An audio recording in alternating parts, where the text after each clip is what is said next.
Hey, so I'm Sienna, 38, and I live alone in a downtown condo with this incredible view of the city skyline, a view I earned after years grinding in the financial sector. My life's quiet, structured, predictable, which is a total contrast to my family's chaotic, messy energy. And, well, something happened recently that completely flipped everything I thought I knew about them, about respect, love, and money. But before we dive in, tell me in the comments where you're watching from and what time it is there. I love seeing how far these stories travel.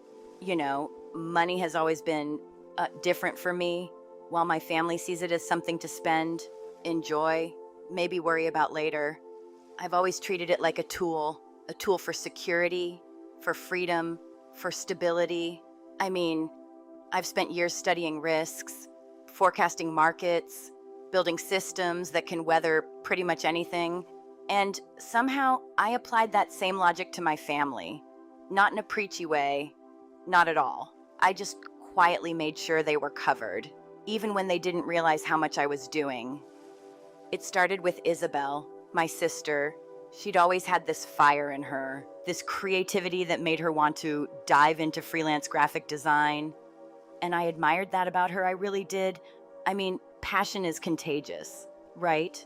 But passion doesn't pay the bills, and it sure as hell doesn't cover braces or a mortgage. So, without fanfare, I became her safety net. At first, it was small stuff: car repairs she couldn't afford, an emergency dental visit for her son Ethan, things that in my mind weren't a big deal. Just part of helping someone you love navigate life. Over the years, that support grew.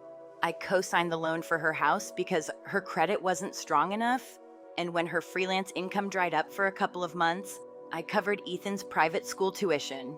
Each time, Isabel would flood my phone with texts, calling me her guardian angel, her lifesaver, the best sister in the world. And you know what? I never asked for a single cent back. Not once. In my head, I wasn't spending money, I was making an investment in the people I loved. A long-term investment, the kind that doesn't pay dividends in dollars, but in stability and opportunity. Ethan, though, he was the real reason I went all in. From the moment he was little, he had this bright, inquisitive mind. He talked about becoming an engineer, about building things, solving problems, and I could see it. I saw his potential, and I also saw the strain his mother was under. She'd divorced years ago. Child support was inconsistent, and honestly, a top-tier engineering program was way out of reach for her. So, when Ethan turned 10, I opened a custodial investment account in his name. I was the custodian, the sole manager, in charge of every penny until he turned 21. It became my secret project, my quiet little plan to make sure this kid had a future that wasn't dictated by financial stress. For 7 years, I methodically contributed a portion of my annual bonus, carefully managing the portfolio, making strategic investments that would grow steadily. I imagined the day I'd finally tell him and Isabel, maybe at his high school graduation, and see the shock, the gratitude, the disbelief. But really, it wasn't about the drama. It was about love. Pure, quiet, practical love.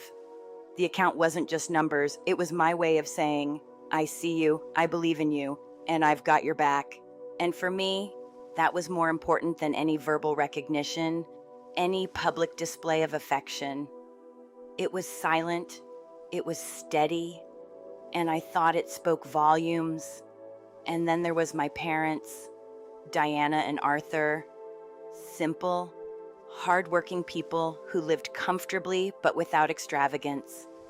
My mother, Diana, was the emotional center of the family, but her love came with complications. She adored Isabel and Ethan, and she made no secret of it. In her eyes, they could do no wrong. Isabel, the creative one, the free spirit, fit neatly into her worldview. Me, I was the sensible one, the practical one. In my family's language, that translated to boring, to unexciting, to not truly present. When I bought my condo, Their first reaction wasn't a congratulations. My mom sighed. It must be nice not to have to worry about bills. Nice. Huh. They didn't see the 16-hour days I had slogged through at the start of my career, the vacations I skipped, the social events I missed. They only saw the end result, a daughter who could write checks without flinching, and slowly, almost imperceptibly, they started to expect it. I became the provider, the problem solver, the financial backbone. I hosted every major holiday because my apartment was bigger, could hold everyone, and I could pay for the catering, flights, hotels, annual vacations. It was all on me. I never complained. I thought this was my role, my contribution, my way of loving them. I loved them, really, and this was my version of expressing it. The tuition account was the ultimate expression of that belief. Silent, practical, substantial, hundreds of thousands of dollars grown carefully over years, through market downturns, through patience and discipline, and to them, it was just another example of Sienna being Sienna. They didn't grasp the scale, didn't understand the effort behind it. To me, it was Ethan's key to the future. To them, it was another extension of the family bank, a bank whose only proprietor and only depositor was me. So, yeah, behind the scenes, I was orchestrating their security, managing their risks, quietly ensuring that at least one person in my family had a safety net that would allow him to thrive. I never did it for recognition. And honestly, I didn't expect it. But I believed, somehow, that they understood even a little the thought, care, and intentionality I put into everything. I was the silent benefactor, the unseen hand that made life a little easier for the people I loved. And in my mind, that was enough. Enough to keep going. Enough to justify the sacrifices, the late nights, the skipped vacations, the quiet calculations in my head about what needed to be covered next. And here's the thing, La, when I look back on it, I realize it wasn't about money. It was never really about money. It was about control. About making sure that the people I cared for had options, had stability, had a future that wasn't dictated by chance or circumstance. It was about love, in the way I knew how to give it structured, strategic, silent, and undeniably powerful. I wanted them to have freedom, the same freedom I had fought so hard to create for myself. And I did it quietly, methodically, thinking that this was what family meant, supporting each other in the ways only we understood. So every little bill I paid, every tuition check, every emergency I covered, it was all part of a larger plan. And as I did it, I never flaunted it, never demanded gratitude. I simply cataloged it in my mind as investments in their lives, the same way I would manage a portfolio at work. I could see the growth, the stability, the potential outcomes. And honestly, it felt good knowing that I was making a real, tangible difference, even if no one else fully recognized it, even if, as it turned out later, no one did. Family dynamics, they can be tricky, right? And in my family, they were complicated in ways that I didn't fully realize until much later. I've always been seen as the sensible one, the practical one, the person who makes sure things get done, who handles the details, who provides stability. Isabel, my sister, was the exact opposite. She was the free spirit, the creative one, the one who could walk into a room and light it up with laughter and energy. People gravitated toward her chaos because it was fun, unpredictable, and honestly kind of intoxicating. But me, I was the background, the foundation, always steady, always reliable, always quiet. It's not that I wasn't appreciated. I mean, sometimes I was, but my role was never seen as vibrant or lovable in the same way. Practical was code for boring. Sensible meant predictable. And over the years, That distinction shaped everything about our relationships. I had worked hard, harder than most of them realized, to build the life I had. My career in finance wasn't glamorous in the ways that pop culture likes to imagine. It was long hours, spreadsheets, forecasting, risk analysis, and careful planning, and it paid off. I bought a condo downtown with a view of the city skyline that, honestly, I loved waking up to every morning. But when I mentioned it to my mother for the first time, the reaction was underwhelming. A sigh followed by, "It must be nice not to have to worry about bills." It was one of those moments that sticks with you. That sigh wasn't neutral. It was a loaded comment, a mix of resignation and subtle envy. A tiny acknowledgement of what I had achieved and a clear suggestion that it set me apart from the family. They didn't see the 16-hour days I pulled at the beginning of my career, the vacations I skipped, the countless social events I declined. They didn't see the planning, the strategy, the countless micro decisions that added up to stability. All they saw was the end result: a condo, a bank account, a life that could handle emergencies without panicking. And slowly, over the years, that became the expectation. I was the provider. I was the problem solver. I was the family's invisible insurance policy. Holidays became another example. I hosted almost every major event. And why not? My apartment was bigger, more comfortable, more convenient. I could afford catering for large groups. I could manage logistics like flights and hotel bookings. And I did it year after year. I never asked for help, never requested recognition. To me, it was just what you do for people you care about. Love isn't always flashy. Sometimes it's the quiet work behind the scenes, the unseen scaffolding that holds everyone else's happiness together. But to my family, it became the new normal. They didn't see the thought and effort. They saw the service. They didn't see the love behind the payments. They saw the funds themselves. And over time, the line between appreciation and entitlement blurred. Isabel, with her infectious energy, was constantly praised, adored, and treated as the family star. And she thrived in it. Her creativity, her spontaneity, her charm, they were celebrated. My own accomplishments, my careful financial strategy, my ability to create security for myself and those I loved, that was treated differently, not celebrated. Really, not questioned, necessarily. But it became an assumed resource. Money flowed through me like I was a well they could draw from whenever they needed a drink. When I bought my condo, for instance, the attention wasn't on me or my achievement. It was on the fact that I had enough money to handle my own bills, and presumably theirs if necessary. My family's subtle expectation, almost unspoken, was that my financial success existed for them to use and enjoy. And the more I gave, the more it became assumed. I paid for flights, I paid for hotels, I covered tuition, I handled emergencies each time.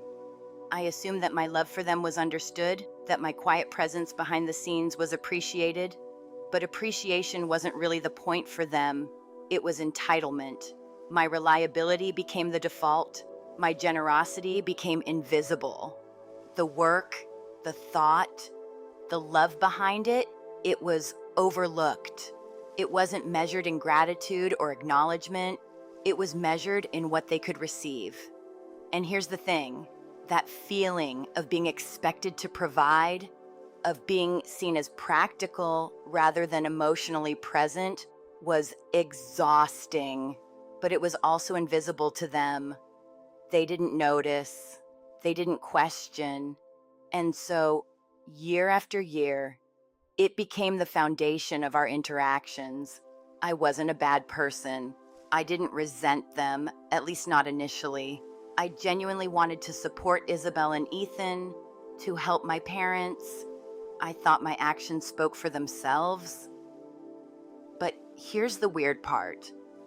Actions are sometimes invisible unless they're framed in a way that others can see. And in my family, the framing wasn't there. My condo, the holidays, the tuition funds, they were just things, tools. My presence as a human being, as a sister and daughter with feelings and desires, often went unnoticed.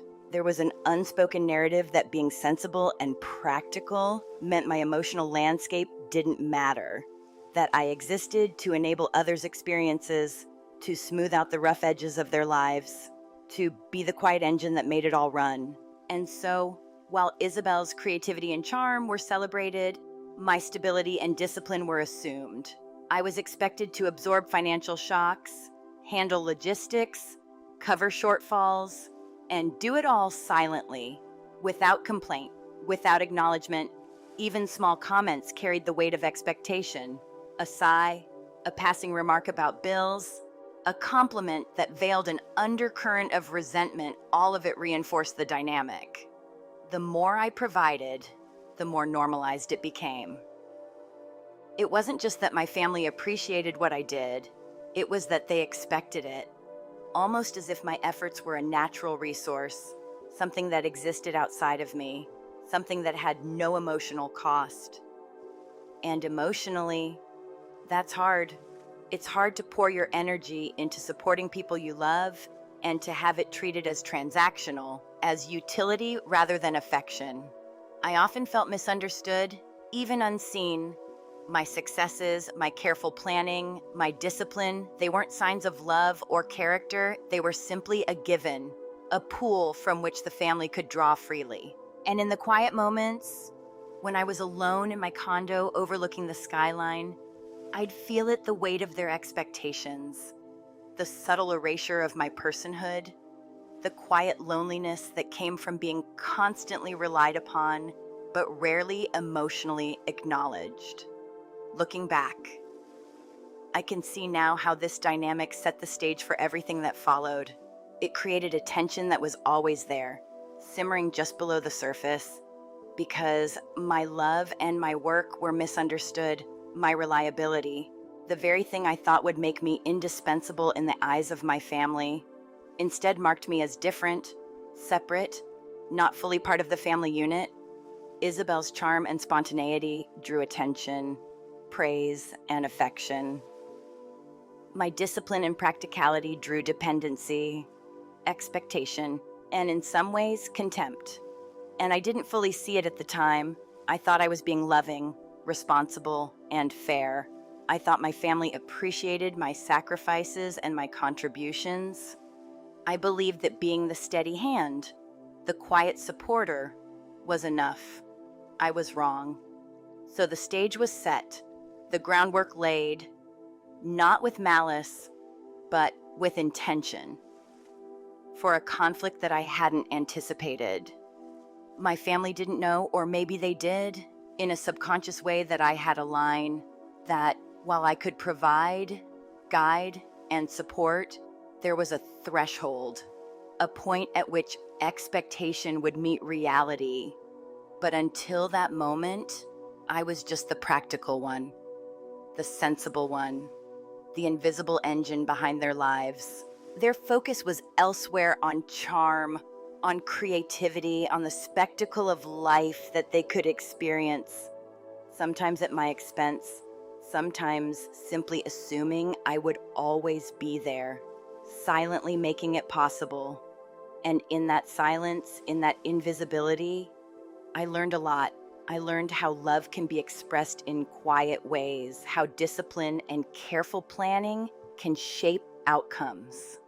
And importantly, how emotional misunderstanding can quietly fester into resentment and isolation. It wasn't dramatic, it wasn't obvious, but it was there. And it would matter more than anything in the moments that were yet to come. The day of my father's 71st birthday was one I had meticulously planned for weeks, months even. I had booked a private room at his favorite Italian restaurant, this warm, cozy place with dark wood paneling, the smell of garlic and fresh bread that immediately made you feel at home. I coordinated with his old friends and our extended family, making sure every detail was handled, from seating arrangements to the menu, from the wine selection to the 4-course meal and open bar. Everything was prepaid, all expenses covered. I wanted my father to simply enjoy the evening, to feel celebrated and loved, without a single concern about cost or logistics weighing on his mind. He deserved that. After all, he was a man of few words, but of deep, quiet kindness. Isabel, naturally, had been assigned the one thing she needed to handle the cake. It seemed fair. I took on the complex logistics, the major financial responsibility, the heavy lifting of coordinating everyone and everything. She was tasked with the symbolic element, the cherry on top of what I was orchestrating. She had promised me she had it under control, that it would be a custom tiramisu cake from the best bakery in town. I believed her. I wanted to believe her. I arrived at the restaurant early to ensure the room was set perfectly, the tables arranged beautifully, the staff briefed on their roles, and a small table tucked in the corner prepared for gifts and, of course, the cake. For the first hour, everything was running smoothly. My father was radiant, surrounded by his friends, glass of his favorite red wine in hand, smiling and laughing, completely unaware of the enormous amount of effort that had gone into creating this night for him. I watched him from across the room, feeling this quiet sense of satisfaction settle over me. This was why I worked so hard, why I poured energy, time, and money into everything. These moments, rare and fleeting, were worth it. Seeing him happy, relaxed, surrounded by love, it was the culmination of years of careful planning, the payoff for countless sacrifices and long hours of work. Eventually, Isabel, Ethan, and my mother arrived together, fashionably late, as always. Isabel entered the room like a whirlwind, air-kissing relatives, laughing loudly, effortlessly drawing attention as usual. Ethan, being a typical 17-year-old, looked like he would rather be anywhere else. His phone glued to his hand, he barely acknowledged the room, except when directed by his mother's nudges. My mother immediately fussed over my father, straightening his tie, patting his arm, fussing over details I had already meticulously handled. And then Isabel approached me. She gave me a quick, one-armed hug, bright and breezy, as if to say, "Thanks for everything, but don't worry. I've got this one thing. Everything looks amazing. Sienna, you're a miracle worker," she said, her voice almost floating above the crowd. I scanned her empty hands, one question crossing my mind, the one I needed to ask. "Did you bring the cake?" Her face faltered, a tiny flicker of panic flashing before her practiced smile took over. "Oh my gosh, I completely forgot it on the kitchen counter. Can you believe it? My brain is just mush these days," she laughed, treating the omission like a charming quirk rather than a problem. "Don't worry," she added quickly. "I'll run back and get it after dinner. No one will even notice." A flash of irritation passed through me, but I suppressed it. I had worked too hard to let one forgotten cake ruin the night. I simply nodded, telling the restaurant manager that we would delay the cake cutting, keeping the evening flowing smoothly. The dinner progressed, filled with laughter, toasts, and shared memories. Plates were cleared, glasses refilled, stories told, and my father, finally, stood up to address the room. His words were deliberate, warm, full of emotion. He thanked everyone for coming, acknowledged his friends, and then turned to the family, focusing on us in a way that made the room seem suddenly smaller, intimate, personal. Then he looked at me, his voice thick with emotion. "My sensible, reliable daughter, thank you for all of this. You always take care of everything." A swell of warmth spread through my chest. Perhaps, maybe, finally, they saw me. Perhaps they appreciated the years of planning, the financial sacrifices, the quiet work done behind the scenes. The room applauded, and I offered a small, modest smile, hiding the swelling pride behind calm eyes.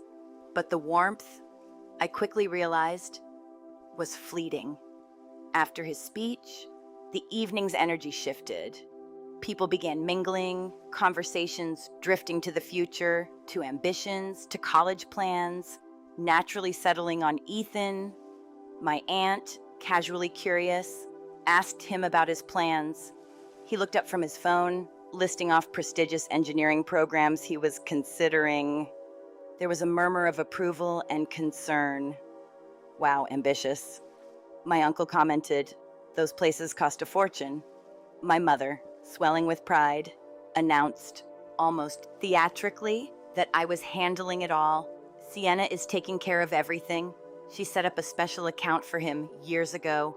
Heads turned, a few relatives expressing impressed looks. I gave a modest smile, feeling slightly uncomfortable, but also a flicker of satisfaction. Yes, this was my contribution. Yes, this was what I had done for them. And I was happy for them to know, in this small but public way. Then, Isabel, as though rehearsing a scene for the crowd, placed a hand dramatically on her heart. Honestly, what would we do without her? She's our family's very own bank. A few people laughed, a light, appreciative sound, affirming the narrative that I existed as the provider, the financial backbone. And then Ethan, who had been quietly listening, looked up with a smirk.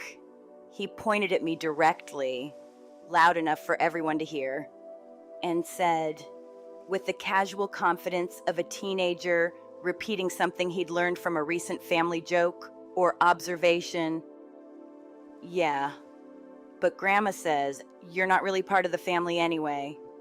The words hung in the air like a guillotine, sharp, cold, and unmistakably cruel. For a horrifying instant, there was dead silence. A few relatives murmured nervously, unsure how to respond. Then, without hesitation, my mother and Isabel erupted in laughter, not a nervous giggle, not a small chuckle to cover embarrassment, a full, hearty, explosive laugh that echoed through the private room, as if Ethan had just delivered the world's most brilliant punchline. The sound hit me like a physical blow, reverberating off the walls, filling the room, drowning out everything else. It wasn't just them. A few cousins caught the wave and joined in, and the laughter became a tsunami that washed over me, leaving me utterly alone in the midst of a room full of family. My father, still standing from his speech, looked bewildered, his smile frozen, confusion written across his face as he tried to reconcile the love he felt with the cruelty he was witnessing. My uncle and aunt exchanged awkward glances, suddenly fascinated by the ceiling, a quiet acknowledgement that something had gone terribly off script. And then the reality of it hit me, fully, with a clarity so stark it was almost blinding. They weren't just laughing at a joke. They were laughing at me, my mother, my sister, my nephew, the very people I had worked to protect, to provide for, to support, were laughing at the idea that I wasn't truly one of them, that I wasn't family in the way they understood it. Ethan's smirk widened, his pride evident, as though he had just won some hidden prize. And in that moment, a lifetime of small slights, of being overlooked, of being taken for granted, coalesced into one brutal truth. They didn't just see me as different, they saw me as separate. Not a daughter, not a sister, not an aunt. A resource, a utility, the family bank. My mind replayed Ethan's words again and again. "Grandma says you're not really part of the family anyway." It wasn't just a casual, thoughtless statement. It was doctrine. It was the truth as defined by the matriarch herself. My mother, who had, without malice perhaps, trained her grandson to view me as an outsider. As the laughter continued, I felt something strange settle in, a calm, almost cold clarity. The hurt was deep, visceral, but it wasn't tears or rage that came first. It was a quiet, aching realization. All those years of giving, of planning, of silently supporting had been interpreted not as love or care, but as duty, as a resource to exploit, as a role I was meant to fill. The bridge I had built between us, the network of care and stability, had never been seen as me, as a person, but as a utility. And in that moment, in the echo of their amusement, I decided something. Enough was enough. The punchline, the irony, the exploitation, it would no longer be on me. I would act, I would respond, and I would do it with the precision, thoughtfulness, and patience that had defined everything I had ever done. I folded my napkin slowly, placing it on the table, and stood up. The laughter began to die down as all eyes turned toward me. I looked at Ethan, giving him a small, tight smile. Not a real smile, just a mask, a piece of armor. Then I looked at my mother and sister, their expressions still rippling with amusement. And finally, my father, whose face reflected a mix of discomfort, shame, and confusion. "Happy birthday." "Dad," I said quietly, my voice eerily calm, almost flat. "I'm sorry to leave early, but I'm not feeling well."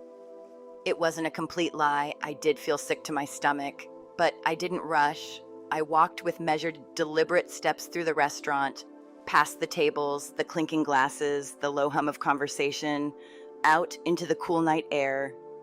The sounds of the party faded behind me, and I felt the full weight of everything settle onto my shoulders. I didn't run. I didn't scream. I didn't even cry yet. I sat in my car, gripping the steering wheel, replaying the scene over and over, their laughter, their faces, the casual cruelty of a joke turned doctrine. A lifetime of effort, of care, of silent work boiled down to a single moment of dismissal and mockery. For the first time, I saw it clearly. I had been treated not as a family member, but as a sponsor, as a function, a tool. And the moment I realized that, the moment I understood the full scope of what had been done to me, I made a decision. They had assumed I would always be there, always providing, always quiet, always giving, but assumptions, I knew, could be corrected. And that's exactly what I was about to do. After leaving the restaurant, I drove home in a sort of daze. The cool night air felt almost cleansing, but the weight of what had just happened pressed down on me, heavy and unrelenting. My father's birthday, which I had planned so meticulously, had been the stage for a revelation that I hadn't anticipated. My family's laughter, their casual cruelty, their apparent joy at excluding me from the emotional fold, it all replayed in my mind with vivid clarity. Once I reached my condo, the familiar quiet of the city skyline that I usually found comforting now felt different, almost mocking in its serenity. I was alone, yes, but more than that, I felt exposed. The truth about my family and my place within it had landed in a way I couldn't ignore. Sitting at my desk, I realized I needed to understand the full scope of what I had done for them over the years, not just in vague terms, but in concrete numbers. I pulled out my laptop and started digging. Every payment I had made, every bill covered, every loan co-signed, every emergency I had quietly resolved. It all had to be cataloged. I wanted a clear picture, something tangible to confirm what my instincts were already telling me. For years, I had believed my generosity had been appreciated, understood, maybe even loved. Now, I needed data to see the reality. I began compiling a detailed ledger, a financial audit of the past decade and a half. The numbers were staggering. It wasn't just the major expenses like the down payment for Isabel's house or the tuition I had covered for Ethan's private school. It was the smaller, constant stream of support car insurance for Isabel when she had a rough month, plane tickets for my parents to visit friends in Florida, a new laptop for Ethan because his old one wasn't suitable for schoolwork, random emergency expenses that popped up at inconvenient times, thousands of dollars a year, tens of thousands over the last decade, all flowing from my accounts with no questions asked. No real acknowledgement beyond a brief thank you or a flurry of texts that quickly faded into routine. It was a shadow salary for my sister, a supplemental pension for my parents, all coming from me. The stark black and white clarity of the spreadsheet removed emotion. It replaced the haze of love and familial loyalty with undeniable fact. This wasn't support, it wasn't nurturing, it was subsidization. I wasn't helping them stand on their own feet. I was the ground beneath them, and they had forgotten how to stand without me. Every entry in the ledger screamed entitlement. Every transaction was a reminder of how their expectations had become not just habits, but assumed rights. And with that realization came a cold clarity I hadn't felt before. I was being exploited systematically, and I had allowed it to happen. I thought about Isabel's spending, particularly the subtle dissonance between her gratitude and her lifestyle. Just a week after I had informed her that Ethan's tuition fund had reached a significant milestone, she posted photos on social media from a luxury spa weekend. The caption read something like, "Treating myself because I deserve it. Self-care, work hard, play hard." The money I had saved for her son's future wasn't being used to build her own safety net. It was funding a lifestyle she could never have afforded without my support. The bridge I had thought I was constructing, one that would allow them to become self-sufficient, was, in reality, a hammock for leisure, a cushion that enabled financial irresponsibility. My generosity, my careful planning, had been co-opted for indulgence. And then there were the manufactured crises, the calls from my mother with urgent, breathless explanations of impending disaster. The property taxes are due, the pension check hasn't come in. "We might lose the house," she would say, her voice laced with panic, each time eliciting a swift transfer of funds from my account. But when I checked the county records, the taxes had been paid a full month before the call. Every crisis was a manipulation, a narrative designed to ensure that I would respond financially and emotionally without hesitation. And I did, every single time. I had become conditioned to act, to provide, to stabilize, while the very people I supported treated my contributions as routine, expected, and most cruelly optional for acknowledgement. The realization hit me like a wave. They weren't just taking me for granted, they had been actively exploiting me. Years of private jokes, whispered conversations, casual remarks, all of it was a foundation built on the assumption that I existed to serve their needs. They didn't see me as a daughter, a sister, an aunt. I was a function, a utility, an infinite resource whose sole purpose was to support them. And when I looked at my ledger, at the patterns laid bare in neat columns, the truth was undeniable. Their sense of entitlement, their casual cruelty, their expectation of my silence, it was all consistent, deliberate, and deeply entrenched. I leaned back in my chair, the cold glow of the city lights reflecting off the glass window behind my desk. I felt an unexpected calm. The initial shock and pain from the party had settled into a deep, analytical clarity. Emotions, messy as they were, had been replaced by patterns, by facts. The data told a story of imbalance, of one-sided generosity, of years spent subsidizing lives without recognition or respect, and I understood, with precise clarity, that a response was necessary. Consequences had to be introduced. The family had been operating under the assumption that I was an inexhaustible source, that my emotional and financial contributions had no limit. But every system has limits, and now I was going to define mine. The cool clarity of this understanding was almost intoxicating. For the first time in years, I felt unburdened. Not lighter, exactly, but unshackled. The constant mental and emotional labor of anticipating needs, planning for emergencies, and covering gaps could be released. I could step back, analyze the situation, and determine the precise course of action. I wasn't acting in anger, at least not in the way one might imagine. I was acting out of necessity, of fairness, of the need to restore equilibrium to a system that had been entirely skewed against me. I thought back over countless family interactions, trying to parse the why of it all. Ethan's words were a symptom, sure, but the source was deeper. My mother, Diana, had spent years shaping a narrative in which I was the outsider, the practical, sensible one who didn't belong fully to the family unit. Her subtle, offhand comments over the years, remarks about my focus on my career, the lack of children, my supposed detachment from real life painted a picture that justified their reliance on me and the casual disrespect I endured. In her mind, I was incapable of the kind of emotional, organic family love she valued. So my contributions could be interpreted not as expressions of affection, but as obligations, as transactions. Every act of care, every dollar spent, every emergency averted had been reframed as duty rather than generosity. I cross-referenced old emails and text messages to find further clarity.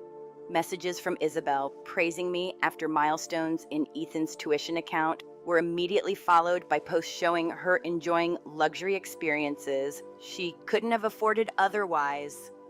The juxtaposition was stark. Support that was meant to help them build stability had been redirected into comfort and indulgence. A pattern I could no longer ignore. And with that understanding came a profound shift.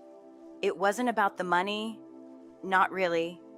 It was about respect, recognition, and the fundamental understanding that contributions have limits, that love and generosity should not be exploited. By the time I sat back and surveyed all the data, all the patterns, all the evidence, I had arrived at an unshakable conclusion. My family had created a system where my role as provider and supporter was assumed, where my presence and contributions were taken for granted, and where any display of independence or boundary would be perceived as alien or antagonistic. And in that understanding, I found a sense of empowerment I hadn't felt before.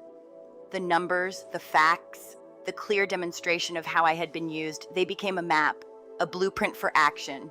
I didn't need to yell. I didn't need to argue. I didn't even need immediate confrontation. What I needed was control and clarity and a plan. It was time to introduce consequences, time to recalibrate the system. The realization was cold, almost clinical, but it was necessary. I had been treated as an inexhaustible resource, an emotional and financial safety net, and that could no longer be the case. I understood now that boundaries weren't just desirable, they were essential. And with that, I began to plan every transaction I had ever made, every dollar spent in their name, every emergency I had resolved quietly and without acknowledgement became part of a ledger in my mind. And in that ledger, I found a roadmap for correcting the imbalance, for ensuring that my generosity would no longer be mistaken for endless supply, for ensuring that respect and accountability would finally enter the equation. The morning after the party, I woke with a sense of purpose I hadn't felt in years. The shock and pain from the previous night had transformed into a clarity so sharp it was almost physical. I brewed a cup of black coffee, the steam rising in front of me as if marking the start of something deliberate, something methodical. My condo was quiet, the city skyline outside my window calm and steady, and for the first time, I felt that same steadiness inside myself. I sat down at my desk, opened my laptop, and began the work of reclaiming control. I started with Ethan's custodial account. It was the largest single investment I had made in my family's future, the one directly tied to the night's revelation. Over 7 years, I had contributed diligently, invested strategically, and nurtured the portfolio to grow steadily, all as a gift predicated on the assumption of respect, gratitude, and family cohesion. But that assumption had been shattered. The account, which I had envisioned as a secret project of love, now represented a tool of empowerment for me. I opened the account management page and navigated to the liquidation section. Stocks, bonds, mutual funds, every holding was listed in neat rows, each number a reflection of years of careful planning. I clicked confirm, not in haste, but with deliberate calm. This wasn't about emotion. It was about rectifying an imbalance, correcting a system that had been exploited for too long. Next, the system asked where to transfer the liquidated funds. I entered my own personal high-yield savings account, the one I used for my long-term goals, the one entirely under my control. Another confirmation box appeared, asking if I was certain. I paused, took a measured breath, and clicked confirm. The small green check mark that appeared wasn't a moment of triumph. It was a quiet acknowledgement of finality. The money, once intended to secure a future for someone who didn't respect the boundaries of that gift, was now firmly back under my control. It was done. Step 1 completed. From there, I moved through the rest of the financial entanglements I had created over the years. Recurring payments for Isabel's car insurance, the family cell phone plan that included my parents and her, all of it needed to be addressed. I navigated to each account methodically, each click deliberate, each confirmation deliberate. Delete, confirm, next, delete, confirm. No drama, no fanfare, just the quiet work of dismantling the safety net that had long been assumed to exist. I removed Isabel as an authorized user on my credit cards. The emergency card she had treated like a secondary line of credit, the card that had been used for non-emergencies far too often, would now be declined when she tried to use it. Step by step, I severed the invisible threads that had bound me to their financial dependence. The co-signed mortgage was trickier. That was more complicated, more tangled, more permanent. Removing myself from it required refinancing, something I knew Isabel could never manage on her own. For now, my name had to remain, but I made a note to consult my lawyer and ensure that, in the event of default, I would no longer be held responsible. The risk I had willingly accepted for a family member who I loved unconditionally would no longer be my burden for someone who had, in moments of clarity, proven they could not respect it. It wasn't about punishment, it was about boundaries, about ensuring my contributions were no longer treated as infinite and unquestionable. By 8 in the morning, I had completed a full audit and restructuring. The system of support I had painstakingly built over 15 years had been methodically, clinically dismantled, not out of spite, not out of anger, but out of necessity. Each action was deliberate, precise, devoid of unnecessary emotion, executed with the calm focus that had defined my professional life for years. There was no yelling, no dramatic text messages, no social media posts announcing my actions, just quiet, meticulous finality. The tap had been turned off. The network of financial support that had always flowed from me was gone. They wouldn't know it yet, not immediately, but they would. I imagined the notifications that would inevitably arrive, the emails from the brokerage firm alerting Isabel to changes in Ethan's custodial account, the statements showing transfers and stopped payments. I pictured her confusion, the rising panic, the realization that the previously invisible support had vanished, and I felt none of the gloating or triumph that I had imagined might accompany such moments.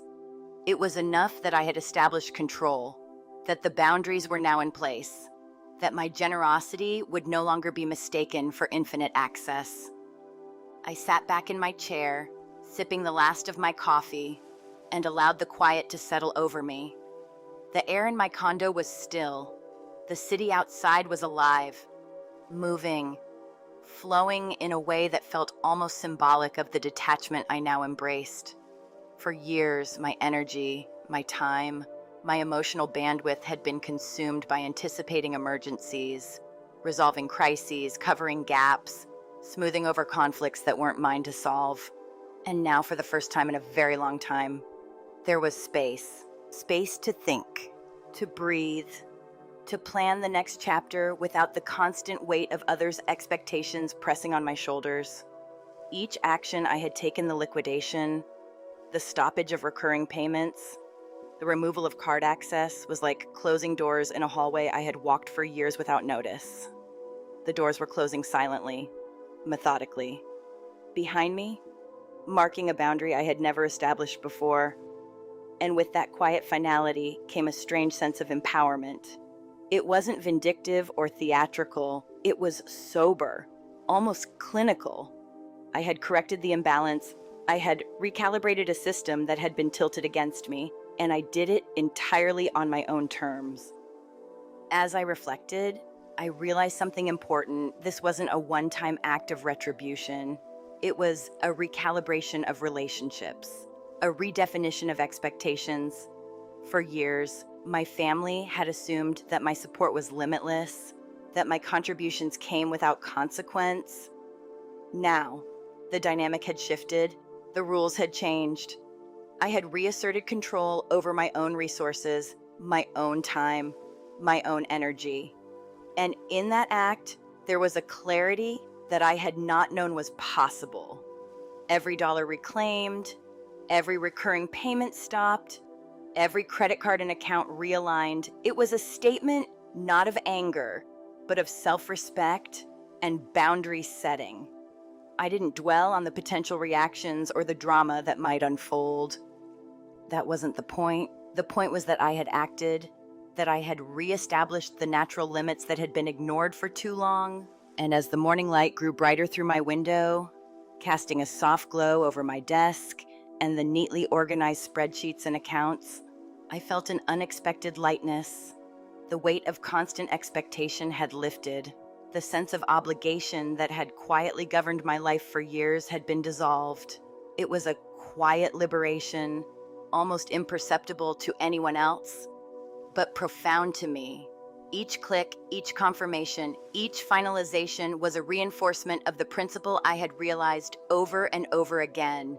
Generosity and love are not infinite, and boundaries are not optional. They are necessary for sustainable relationships, for respect, and for self-preservation. My family had treated my generosity as an assumption, as a given, as a resource they could draw upon without regard for my emotional or financial well-being.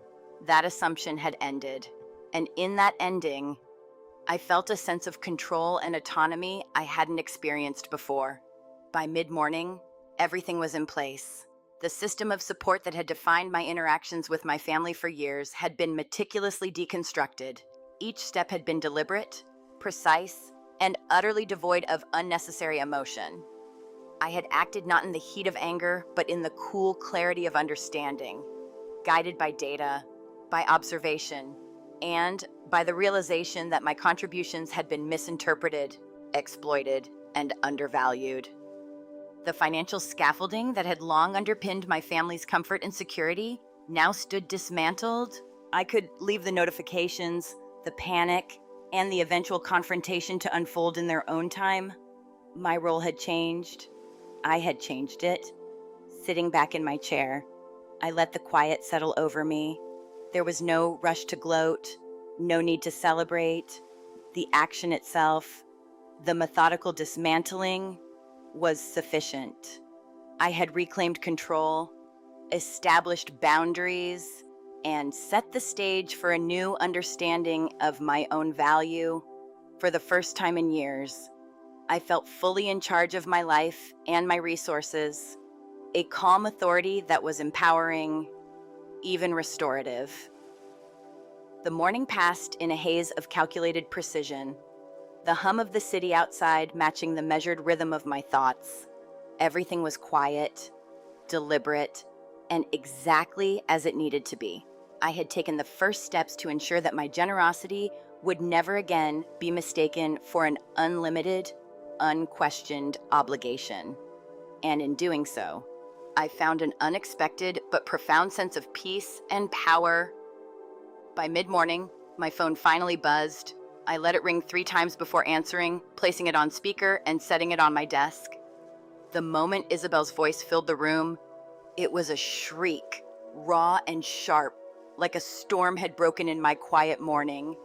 "What did you do?" she yelled, barely pausing to breathe. I stayed calm, letting the words wash over me. "I'm not sure what you mean," I replied evenly, deliberately neutral, giving her nothing to latch onto emotionally. But she wasn't going to let that stand. "Don't you dare play dumb with me. Ethan's tuition money, it's gone. All of it." "Where is it, Sienna?" Her voice cracked with panic, then edged into fury. "It's safe," I said simply. "It's in my account." Her gasp was audible even through the speaker. "Your account. That's ETH's money. You stole your nephew's future," she screamed. The hypocrisy in her words was staggering. All the years of my contributions, all the silent support. And now, I was a villain. She raged, accusations spilling out in a torrent, calling me bitter, jealous, heartless. And here's the thing: I let her speak. I didn't interrupt. I listened. Each accusation was like a puzzle piece, revealing their entitlement, their twisted narrative that justified decades of taking from me without acknowledgement. Then came the line I had been waiting for. "You're heartless." I tasted the word, heartless, repeated it softly. "Heartless is teaching your son that the aunt who paid for his private school, his medical bills, his entire future, is not really part of the family." My voice was calm but edged with steel. "Heartless is laughing when he says it in front of you and others. Heartless is fostering disrespect for the person who has been your financial lifeline for over a decade." She sputtered on the other end, trying to interrupt, to justify, to redirect. I didn't let her. I continued, patient, methodical. "That money wasn't Ethan's. It was mine. It was a gift I intended to give, predicated on the belief that we were a family who respected one another. The party made it clear we are not. You don't get to mock the family bank and be surprised when it closes its doors." Suddenly, my mother's voice pierced the conversation, screeching, frantic, grabbing the phone from Isabel. "Sienna, this has gone too far. You are punishing a child for a silly joke. You are ruining his life over nothing. Put the money back." "Hello, Mother. I thought..." My voice was colder now, a level calm that contrasted sharply with their panic. "I'm not punishing a child. I am responding to a sentiment that you created. Grandma says, you're not really part of the family." Those were his words. Your words. "Did you really think I could hand over $500,000 after that? Did you think my money came without feelings attached?" Her shriek turned to wails. "You've always been too sensitive," she cried. "And you've always been too entitled." I shot back, firm, precise. "For years, all of you treated me like an ATM, and I let it. That was my mistake. But the service is now permanently disconnected.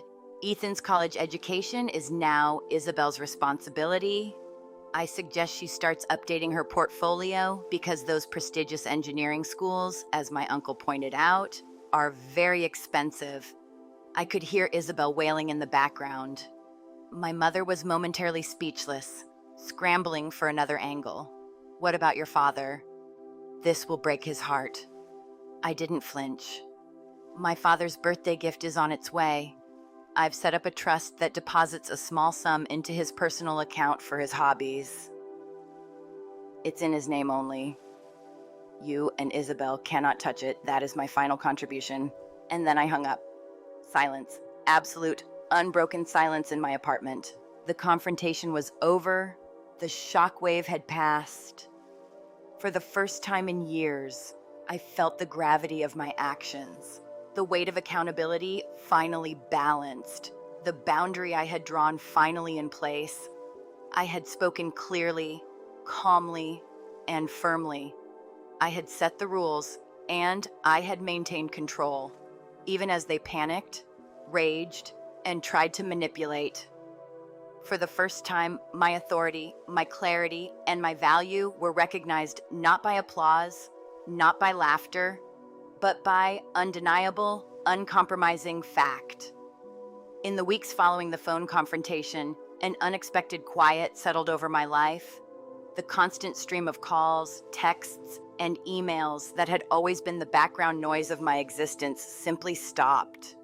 It was like a switch had been flipped. At first, the silence was jarring, almost disorienting. I found myself instinctively checking my phone, expecting the usual demands, the frantic questions, the emergencies they had taught me to anticipate, but there was nothing. No messages, no pleas, no apologies, just silence. And slowly, almost imperceptibly, that silence transformed into something I hadn't felt in years. Peace. The quiet gave me space to breathe, to think, to consider what I wanted from life now that I was no longer being pulled in every direction by their expectations, the constant worry over Isabel's finances, the anticipation of my mother's next passive-aggressive comment, the planning and paying for events designed to make everyone else happy. It had all consumed me. And now with that weight lifted, I could finally focus on myself, my priorities, and my life. About a month later, I received a letter from a lawyer. Isabel was attempting to sue me over Ethan's tuition money, claiming that I had a fiduciary duty and that the funds were an irrevocable gift. I forwarded the letter to my own lawyer, whom I had already consulted in advance, and waited. His response was swift, decisive, and reassuring. As the custodian of a UTMA account, I had broad discretion. Considering the emotional manipulation and the fact that Ethan was still a minor, her case was incredibly weak. He drafted a response so precise and legally airtight that we never heard from her lawyer again. The attempt itself, however, was revealing. Her first instinct had not been reflection or remorse. It had been litigation, and that confirmed what I had already known: the decision I had made was correct. My father was the only one who reached out after the confrontation.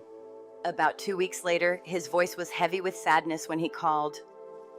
"I'm sorry, Sienna," he said, "for what happened, for all of it. I should have said something sooner." "It's okay, Dad," I replied, my voice gentle. And I meant it. My father had always been passive, caught between three strong-willed women, unsure how to navigate the storms they created. We talked for a long time, longer than we had in years, about the events, the finances, and most importantly, about our relationship. I told him about the trust I had set up for him, the monthly deposits for his hobbies, and he cried. Quiet tears of gratitude. We made plans to have lunch together, just the two of us, and it was the beginning of a new kind of connection, one not built on obligation or grand gestures, but on genuine, simple human interaction. The tuition funds, once meant for Ethan's education, now sat in my savings account, accruing interest. I didn't touch them for 6 months, allowing time to separate the funds from their painful history. When I was ready, I repurposed them thoughtfully. A portion went into my retirement fund, strengthening my long-term security. Another portion became the foundation for a scholarship in my father's name, helping underprivileged students pursuing STEM degrees. I wanted the money to empower young people who would respect it, understand its value, and use it to create meaningful futures. The remainder, I used to live. I took vacations I had long postponed, reduced my hours slightly to reclaim time, and invested in myself for the first time in years. Isabel and Ethan moved forward as well, albeit in ways I only heard about through the occasional update from my father. Isabel had to take a full-time corporate job, her freelance dreams on hold. Ethan did not attend a prestigious university. He enrolled in a local community college, working part-time to contribute to his tuition. Whether they understood the full story of the financial recalibration, I don't know. Perhaps one day they will, but that no longer mattered to me. I do not harbor hatred for them. What I feel is a profound attachment, as if reading the lives of characters in a book whose stories no longer intersect with mine. My definition of family has changed. It is no longer about blood, obligation, or assumed roles. It is about respect, mutual support, and genuine affection. My family is now the circle of friends I have carefully cultivated over the years. People who celebrate my successes without envy or entitlement. It is quiet lunches with my father, the letters of gratitude from scholarship recipients, the connections built on shared values rather than expectation. I am still the sensible one, the practical one, but I am no longer the family bank. My assets, my time, my energy. They are mine, and I invest them wisely in people who understand their worth. My life, once a quiet system of support for others, is now vibrant and thriving in its own right. I have full membership in the only family that truly matters, the one I have chosen, and the one that respects me. Sienna's story is a reminder that setting boundaries and valuing yourself isn't just necessary, it's empowering. She reclaimed control, redefined her family, and built a life rooted in respect and intentional connections. If her journey resonates with you, take a moment to reflect on your own boundaries and relationships. Share your thoughts or experiences in the comments. I'd love to hear them.